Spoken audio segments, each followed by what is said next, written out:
Olá, seja bem-vindo ao programa Considerações. O assunto de hoje é sobre cotas universitárias. No final de agosto, a presidente Dilma Rousseff sancionou a Lei das Cotas. Para falar sobre este assunto, trouxemos o sociólogo Paulo Cabral, que já está no estúdio nos aguardando. Mas antes, vamos ver o que diz a lei? De acordo com a lei, metade das vagas oferecidas são de ampla concorrência. Já a outra metade será reservada por critério de cor, rede de ensino e renda familiar. O deputado estadual Pedro Kemp foi um dos primeiros incentivadores do sistema de cotas no Mato Grosso do Sul. Nesse processo de seleção, que muitas vezes é desigual, não considera as desigualdades sociais, né? Esses alunos têm dificuldade de acesso ao ensino superior público, né? Então eu acho importante a aprovação dessa medida. Esperamos que agora mais alunos oriundos de escolas públicas, negros, indígenas, possam estar nas universidades também realizando esse direito à educação superior e com o tempo possamos também discutir a ampliação das vagas nas universidades públicas, porque hoje nós temos vagas insuficientes para a grande demanda que existe, né, de alunos. Todas as universidades brasileiras terão 4 anos para se adaptarem à lei. No Mato Grosso do Sul, o Instituto Federal de Educação, Ciência e Tecnologia, que faz parte da Rede Federal de Educação Profissional, Científica e Tecnológica do Ministério da Educação, já trabalha com o sistema de cotas. O seu grande objetivo é a inclusão social, né? Oportunizar esses jovens, esses adolescentes, originários de escolas públicas ou que têm uma renda familiar muito modesta e não têm a chance de ingressar em universidades pagas, né? Então, aqui ele tem a chance de ter um ensino de qualidade, né, um ensino gratuito e um ensino que lhe garanta a inserção no mercado de trabalho. Kleber estudou em escola pública. Para ele foi importante a lei das cotas para a sua formação. Agora faz planos para o futuro. Espero me formar um bom técnico mecânico industrial e após isso me formar em engenheiro mecânico dentro do Instituto Federal. Assim como Kleber, Bruno também estudou em escola pública. Ele fez um cursinho destinado a estudantes pobres e negros em Campo Grande.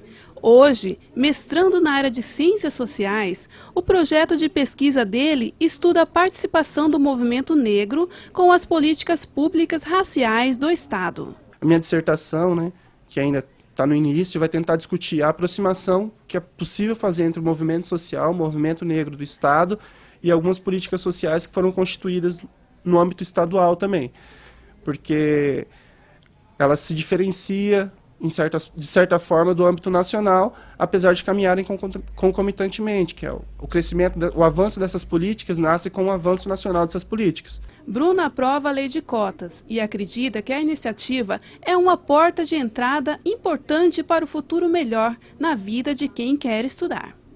As cotas é um meio de ter uma correção e que de certa forma também fortalece até o ensino privado, porque muitos dos alunos que não farão parte dessas cotas terão que procurar um ensino privado.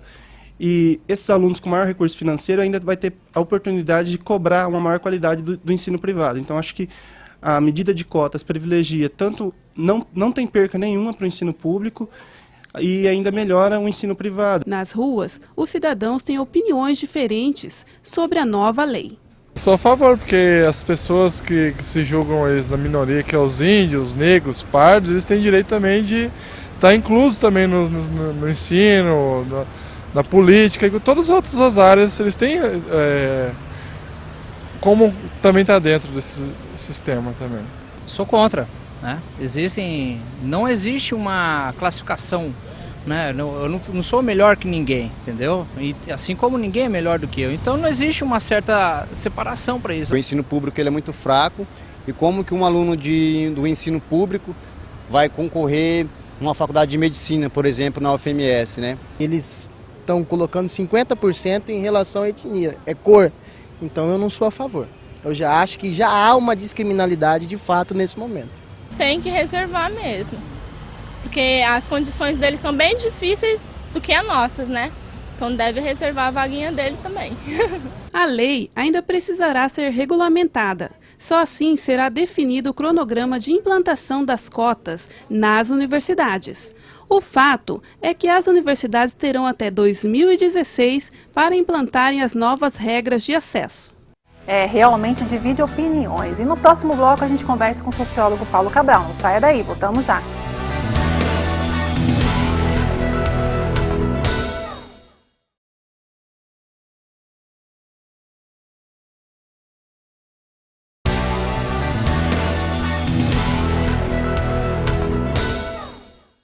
Agora de volta com o segundo bloco do programa Considerações. Quem está aqui comigo é o sociólogo Paulo Cabral. Seja bem-vindo. Obrigado. Sociólogo, no primeiro bloco do nosso programa, a gente mostrou um VT que fala sobre a lei das cotas universitárias. No final de agosto, a presidente Dilma Rousseff sancionou a lei que 50% das vagas destinadas a universidades federais vão ser para alunos que estudaram em escolas públicas, índios e negros. Como sociólogo, o que o senhor tem a dizer sobre isso? Veja, essa lei de cotas é uma política compensatória, nitidamente uma política que procura fazer uma compensação. Compensação de quê?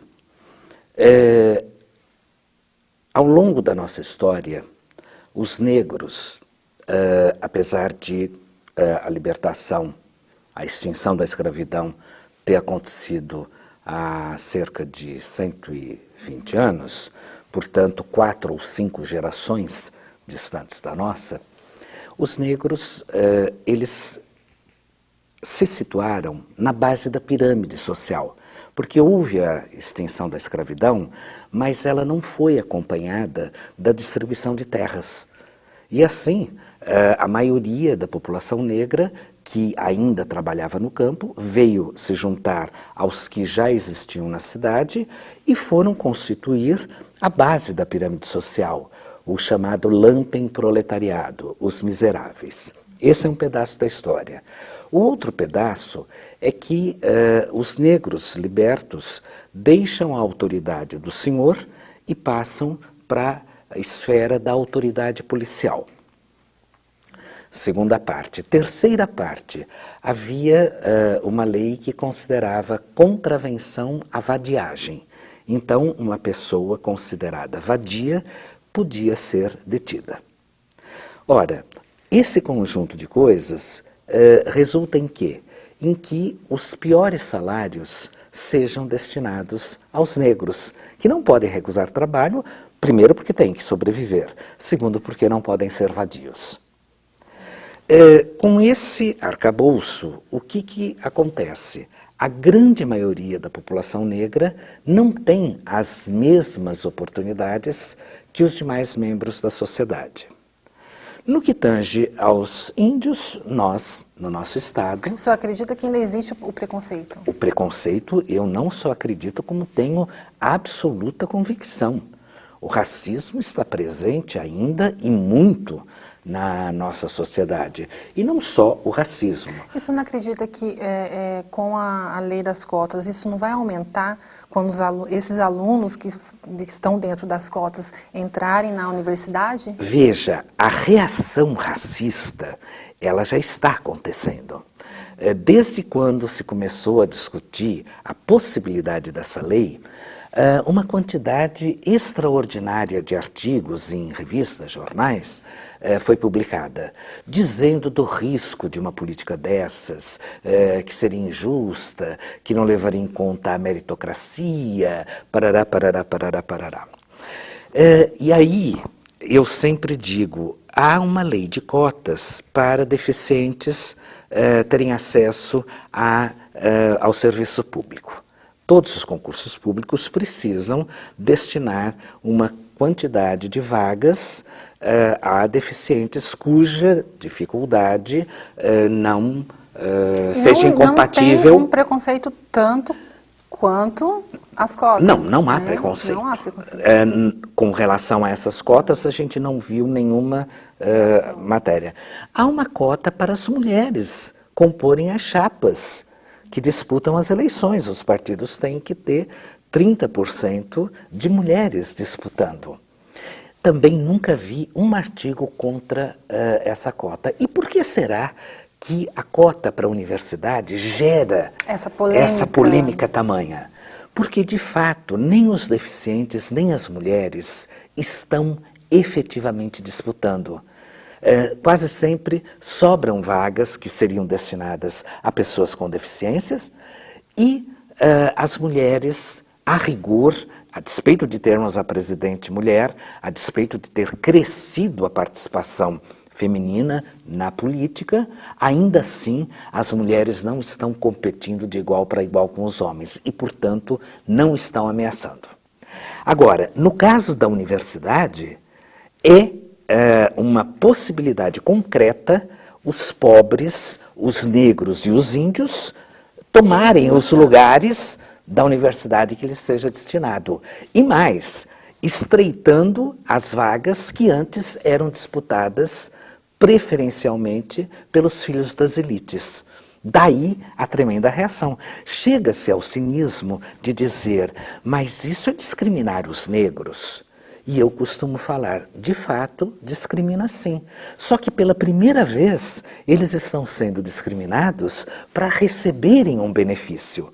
Enquanto a discriminação foi para negar espaço, para diminuir, para inferiorizar, essa discriminação pode. Essas vozes nunca se levantaram, até porque costumam ser racistas.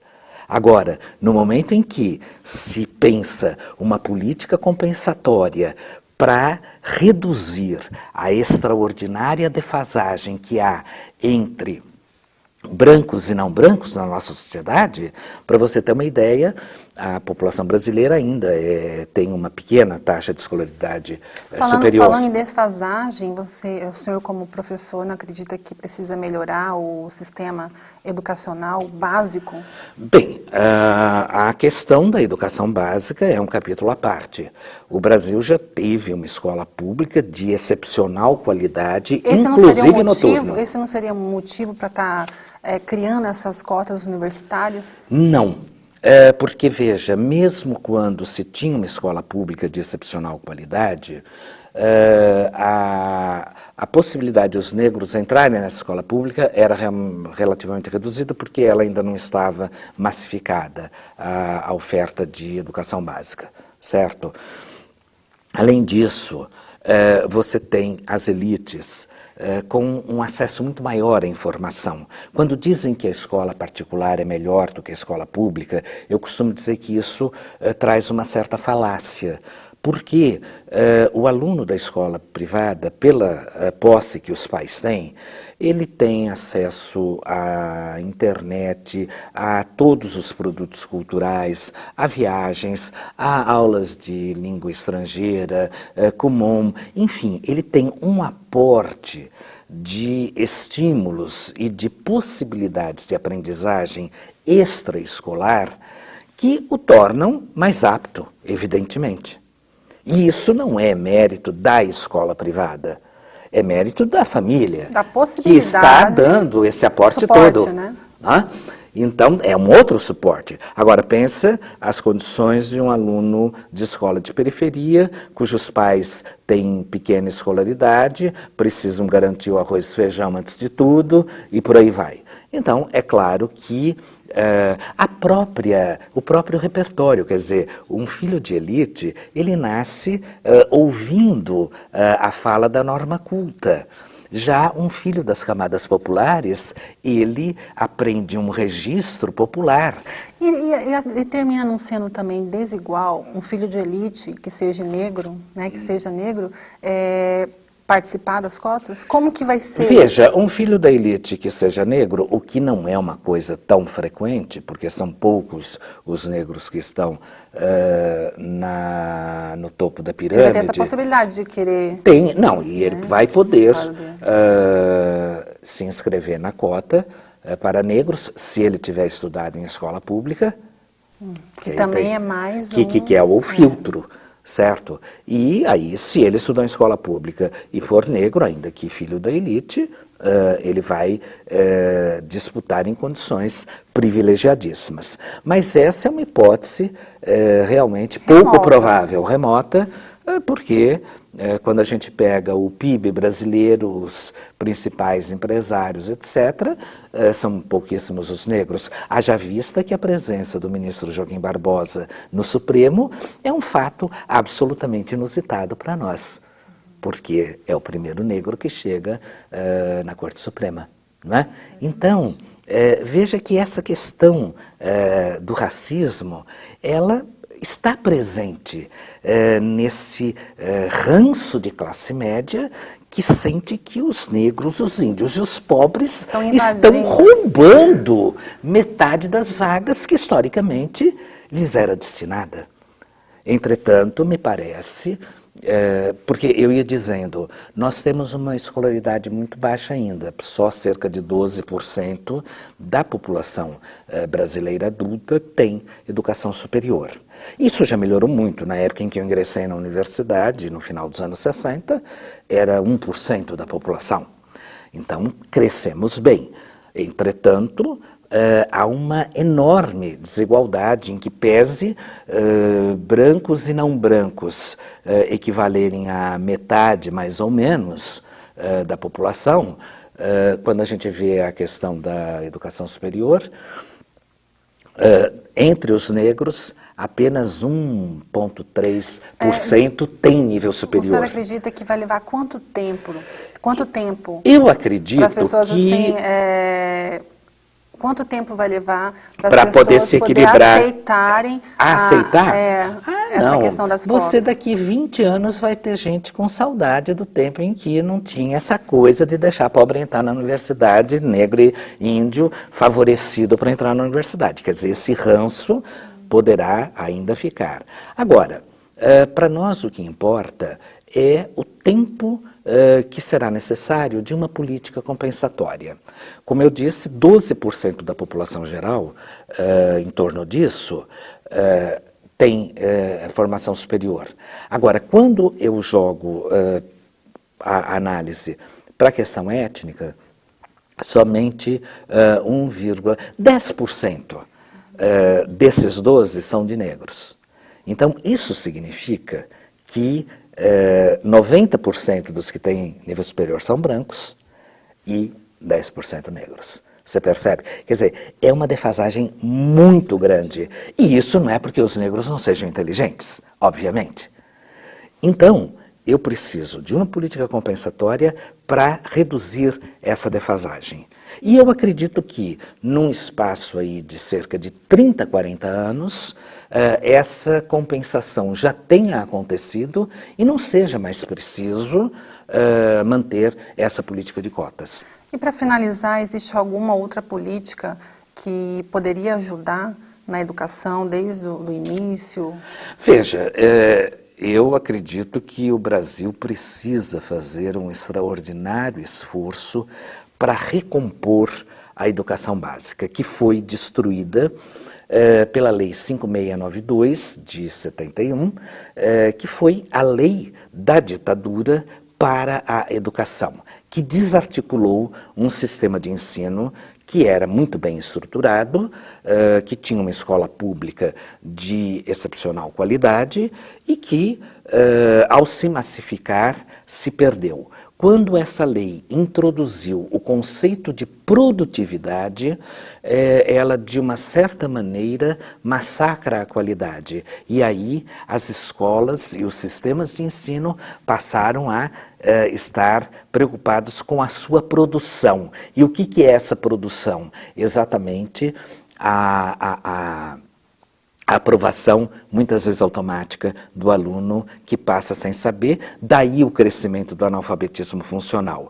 É claro que a escola também precisa se repensar inteira, porque nós estamos em meio a uma revolução tecnológica, a informação ganha uma velocidade que nunca se teve antes e a escola não tem sido capaz de acompanhar todas essas inovações tecnológicas, toda essa mudança da sociedade, as próprias coisas que a escola aborda nem sempre são as mais apropriadas. E, de uma certa maneira, não se trata de nada tão complexo. O que a escola precisa fazer? Ela precisa ensinar a ler, e quando eu digo ler, não é apenas a mecânica da alfabetização, da leitura e escrita, mas a compreensão daquilo que se lê e escreve, a leitura do mundo, ler, escrever, para que a criança possa se expressar nas múltiplas possibilidades que ela teria, não só escrevendo e falando, mas também artes plásticas e, enfim, todas as demais Precisa mudar formas de expressão. as várias formas de ensinar. E contar. Quer dizer, se a criança entende das grandezas, ela construirá uma autonomia para poder avançar nos estudos. Então, nós precisamos de uma escola que ensine a ler, escrever e contar. E precisamos também que a sociedade deixe de ser comodista e tentando jogar para a escola os problemas que ela não resolve. Então, estamos com um trânsito...